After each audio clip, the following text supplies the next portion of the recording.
Now, this right here is something big.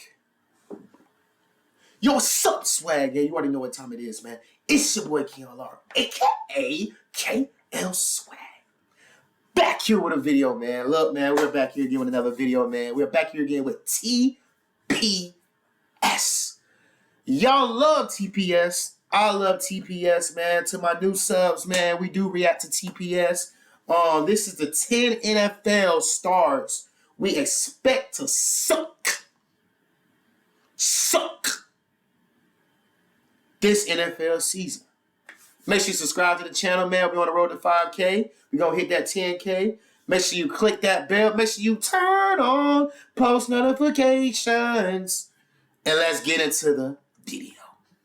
Look, no matter how good somebody's production is in the NFL, they're always going to have a down year.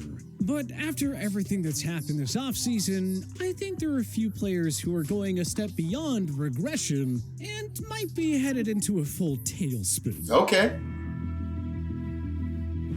Back here again with TPS. We always got to hit that part. Every NFL oh, my niggas, y'all know that. Y'all know that. The sky-high expectations that we place upon them entering the campaign. And that certainly won't change in 2022. Whether it's injuries to the supporting cast, bad bounces, terrible coaching, or all of the above, several notable NFL stars are set for big-time regression this upcoming season. Now, this isn't to say that they'll be downright terrible or that they'll never be good again. But multiple factors will prevent these guys from playing up to their usual standards in 2022.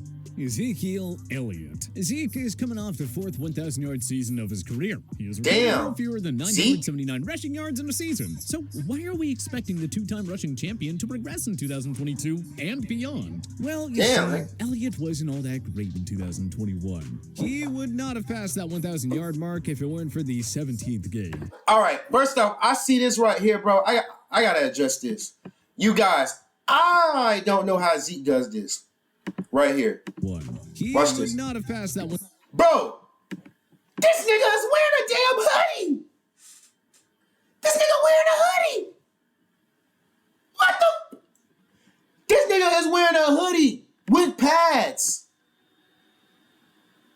Bro, if any of y'all play football, now, you know, to my new subs, bro, I played college ball and I played high school ball for 4 years, bro. Played college ball, started outside linebacker.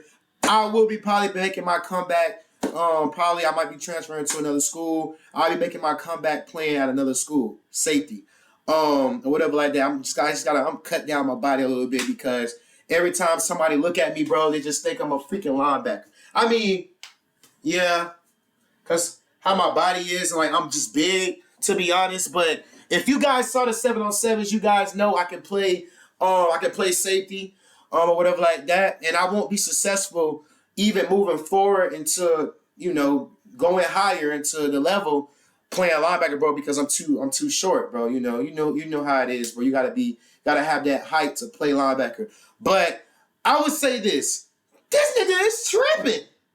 You wearing a hoodie? I'll let you try to lose weight, but bro, I would pass out in that hot ass sun with pads on, wearing a hoodie. Like, you tripping, bro. I'll pass out. 1,000-yard mark if it weren't for the 17th. But hey, he might suck this year. Rushing yards the average per game was the lowest. Sucks to be a Cowboys fan. Elliott just doesn't seem to have that same burst and quickness that made him one of the NFL's most dynamic weapons over his first 4 seasons. But that's the life of a running back these days. They're not built to last very long anymore. Truth be told, the Cowboys really got off using the faster and fresher Tony Pollard as the number 1 back. But you know Jerry Jones doesn't want to admit that the Elliott contract was a mistake. So he's top Big D's depth chart for at least 1 more year. Tony Pollard been doing better.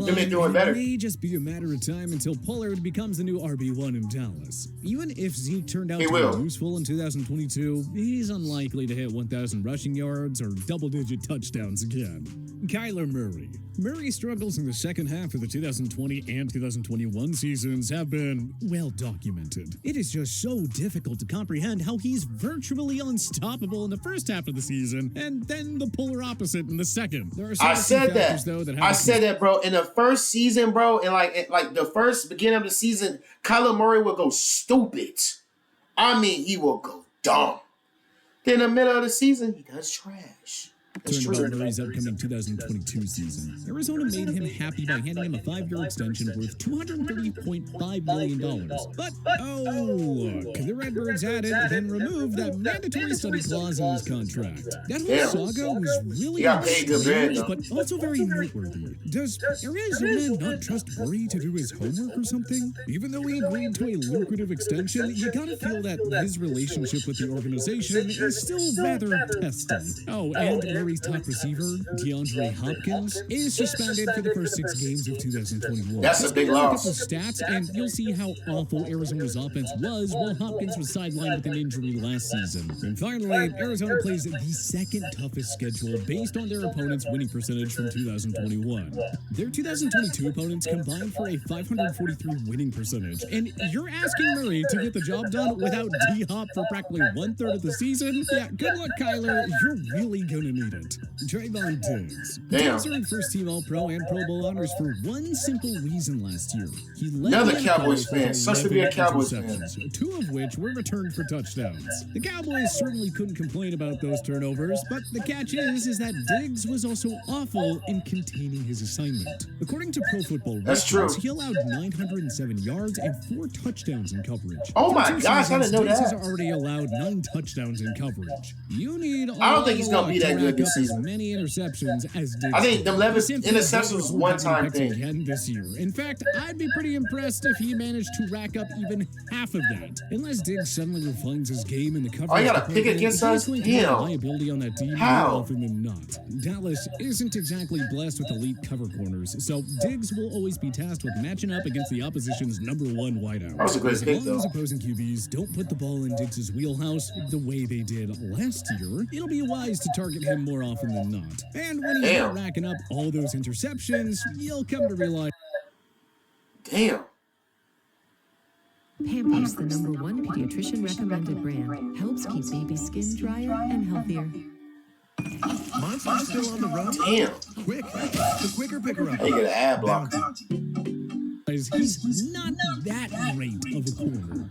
David Montgomery, the Iowa State product, would have hit the 1,000-yard mark for the second straight season if he didn't have to miss 4 games. At any rate, the Chicago Bears running back turned in another solid year with 849 rushing yards, 7 touchdowns, and 42 catches for 301 receiving yards. But there are several factors here that make Montgomery a buyer beware candidate in your fantasy football leagues. For starters, he plays behind arguably the NFL's worst offensive line. Secondly, the Bears have another potential RB1 in Khalil Herbert. The 2021 6th-round pick showed flashes with 433 rushing yards and 2 touchdowns in a limited role. Would anyone really be that surprised if new head coach Matt Eberflus ran a committee in the backfield this year? Montgomery is no longer the undisputed top back in Chicago, and the O-line will make it difficult for him to play up to his usual standards. So look for a down year from the Bears running back. Deante Johnson. Johnson was handed a deserving 2-year He's straight. He's been going crazy. Steelers before the preseason. You got to pay a young receiver who just posted career highs across the board with 107 receptions, 1,161 yards, and 8 touchdowns. But with all due respect to Johnson, it already feels unlikely that he's going to match last season's career year. It's not a knock against his talents, but more so the situation he finds himself in entering the 2022 campaign. Yeah. Pittsburgh grabbed Georgia wideout George Pickens in the second round. George Pickens, they knew Juju. Turned heads with a fantastic showing in preseason. Even if it is just a mirage, I mean, the Steelers still have Chase Claypool, Pat Freiermuth, and 1,000-yard back Najee Harris as weapons. That is a lot of competition for targets that Johnson will have to deal with. Pittsburgh's offense should improve with Mitch Trubisky or Kenny Pickett replacing a past-his-prime Ben Roethlisberger. But it may not be to the benefit of Johnson, who was always one of the first guys Big Ben would look to. Johnson will still make big plays and command a lot of attention from the opposition's top covermen. But another 1,000-yard season feels really unlikely. Don't be surprised if it's Pickens or Claypool who emerge as Pittsburgh's new #1 wideout in 2022. J.C. Jackson.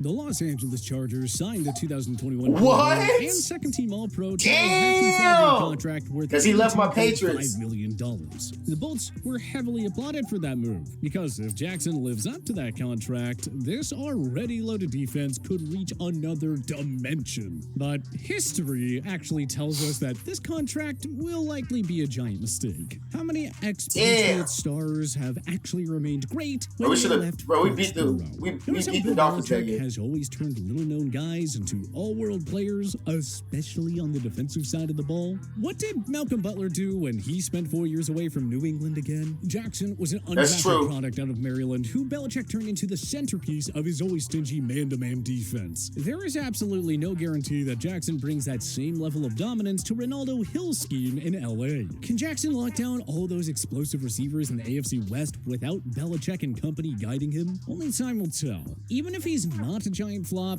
we're still skeptical that Jackson will be a grade A cover man and the interceptions leader with his new team. Because, again, almost nobody fares better after leaving New England. Brandon Scherff. That is true. The Jacksonville Jaguars signed the longtime Washington guard to a 3-year contract worth $49.5 million in free agency. The terms of the deal are quite fair, given his age and long injury history, but we still have our doubts that the signing will actually pan out for either side. For starters, no team wastes more money in free agency don't care too much about guards. So why expect that to change? This organization is a graveyard for veterans who chase the money to Duval County. That fact alone makes us quite nervous about Scherff. Secondly, as we previously noted, he has a lengthy injury history. Scherff missed 2 games in 2017, 8 in 2018, 5 in 2019, 3 in 2020, and 6 in 2021. You just can't expect him to play a full season anymore. And lastly, Scherff joins a woeful Jacksonville O-line that lacks elite talent now that mainstay center Brandon Linder is retired. That puts more pressure on Scherff to anchor this unit in front of Trevor Lawrence. All these factors add up to what figures to be a very disappointing season for the 5-time Pro Bowler. Tyler Lockett. Russell Wilson and Tyler Lockett were one of the NFL's premier quarterback-receiver duos from 2018 to 2021. Lockett racked up 36 touchdown receptions. Lockett might do good because they don't got no quarterbacks, bro. 1,000 receiving yards 3 times. He might not do that good. And DK. Because Wilson is... You got Geno Smith and Drew Lock. Like, come on. The Seattle Seahawks traded the disgruntled QB to the Denver Broncos in an off-season blockbuster, and they are rolling with the duo of Geno Smith and Drew Lock. It's trash. Exactly an inspiring QB tandem. We know. Lockett relies so much on his speed and good pass defenders. It just so happens that Wilson is the NFL's premier deep ball thrower. Meanwhile, not to be Captain Obvious here, but Smith and Lock are not great deep ball passers. So you gotta think Pete Carroll will go back to his rush first philosophy with Rashad Penny and promising rookie Kenneth Walker leading the backfield. Thirdly, DK Metcalf, not Tyler Lockett, is now Seattle's go-to receiver.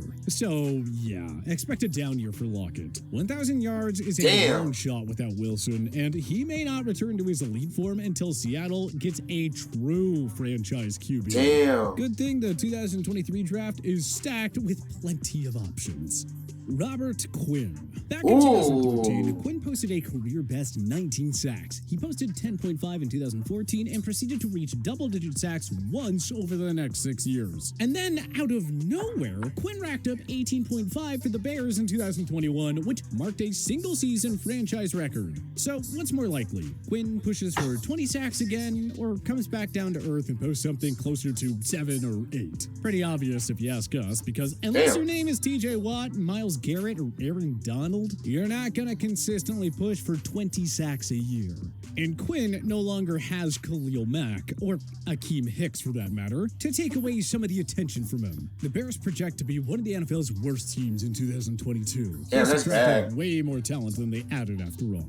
Quinn was a bright spot on a miserable Chicago team last season. Maybe he retains that Pro Bowl form, but there's absolutely no way he gets anything close to the 18.5 sacks he posted in 2021. A Amari Cooper. 2 Ooh. years after signing a massive 5-year extension with the Cowboys worth $100 million. Amari Amari Cooper. Cooper was traded to the Cleveland Browns. He in the might top not. of the I year. don't Now, know. despite Cooper's accolades and strong production, the Cowboys only got a 5th rounder for the 4-time Pro Bowler. The good news for Cooper is he's no longer competing with Michael Gallup, Dalton Schultz, and CeeDee Lamb for targets. The bad news is that Cooper is joining a Cleveland offense that doesn't exactly fit his skill set. You Damn. won't have Deshaun Watson for who knows how long, and Jacoby Brissett is a fine backup, but he's not going to make Cooper a star again. Also, the Browns have a rush-first offense spearheaded by all-world running back Nick Chubb. If Cleveland couldn't get consistent Pro Bowl production out of Odell Beckham Jr. and Damn, I wish Odell Beckham would have stayed with the Browns and went stupid with Baker. Cooper.